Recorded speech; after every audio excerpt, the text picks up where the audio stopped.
ଜୟ ଜଗନ୍ନାଥ। ଏଠି ସମସ୍ତେ ପାଖକୁ ଆସି ଦୂରେଇ ଯାଇଥାନ୍ତି। ଯାହାକୁ ବି ନିଜର ଭାବିବ ସେଇ ପ୍ରଥମେ ଆମକୁ ପର କରିଥାନ୍ତି। ସେ ଯିବା ପରେ ଆଉ କାହାକୁ ବି ଭରସା କରି ହେଉନି। ମୁଁ ଆଉ କାହା ସାଥିରେ ଖୋଲିକି କଥା ବି ହୋଇପାରୁନି। ସତ କହିବାକୁ ଗଲେ ତୁମେ ମୋତେ ବଦଳେଇ ଦେଇଛ। ପ୍ରଥମେ ତ ମୁଁ ବହୁତ ହସୁଥିଲି। ଏବେ ତ ସେ ହସ ମୋ ଚେହେରାରୁ ଯେମିତି ଗାୟବ ହୋଇଯାଇଛି। କାହିଁକି ପ୍ରେମ ପୁରୁଣା ହୋଇଗଲେ ଲୋକମାନେ ବଦଳି ଯାଆନ୍ତି? ଅଧା ରାସ୍ତାରେ ହାତକୁ ଛାଡ଼ି କାହିଁକି ଅଜଣା ହୋଇଯାଆନ୍ତି? ପ୍ରଥମେ ଯାହାକୁ ଆଖି ଆଗରୁ ଗୋଟିଏ ମୁହୂର୍ତ୍ତ ପାଇଁ ଦୂର କରୁନଥିଲେ, କାହିଁକି ତାକୁ ଏବେ ଅଣଦେଖା କରିଦିଅନ୍ତି?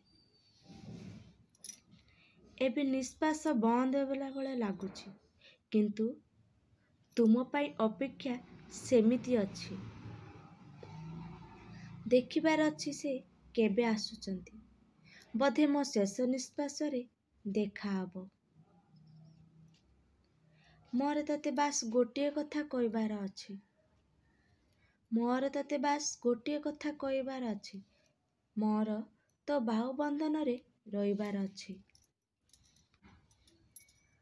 ତୁମେ ମୋର ମନର ଶାନ୍ତି ବି, ଆଉ ଦୁଃଖ ସୁଖ ବି ତୁମେ। ତୁମେ ମୋର ପ୍ରେମ ବି, ଆଉ ମୋ ସ୍ୱପ୍ନ ବି ତୁମେ। ତୁମକୁ ଏତେ ଭଲ ପାଉଛି ନା, ଏବେ ସବୁ ଚେହେରାରେ ତୁମ ଚେହେରା ହିଁ ଦେଖାଯାଉଛି। ତୁମେ କେବଳ ପାଖରେ ରୁହ, ଏ ଜୀବନ ତ ଧୀରେ ଧୀରେ ସୁନ୍ଦର ହୋଇଯିବ। ତୁମର ମେସେଜ କେବଳ ମେସେଜ ନୁହେଁ, ସେ ହେଉଛି ମୋ ମୁହଁର ହସ। ମୋ ଉପରେ ଯଦି ପୁରା ଦୁନିଆ ରାଗିକି ରୁହେ ତ ମୋତେ କିଛି ଫରକ ପଡ଼େନି। ଯେ ପର୍ଯ୍ୟନ୍ତ ତୁମେ ମୋ ସାଥିରେ ଅଛ, ମୋ ପାଖରେ ଅଛ, ତ ମୁଁ ଠିକ୍ ଅଛି। ତୁମେ ଯେବେ ଏତିକି କହିଦିଅ କି ମୁଁ ତୁମ ସାଥିରେ ଅଛି, ବାସ୍ ଏତିକି ମୋ ପାଇଁ କାଫି ହୋଇଥାଏ। ମୋତେ ଏତିକିରେ ଆଗକୁ ବଢ଼ିବାର ହିମ୍ମତ ମିଳିଥାଏ। ତୁମେ ମୋ ସାଥିରେ ଅଛ, ମୋତେ ତୁମେ ଭରସା ଦେଇଛ।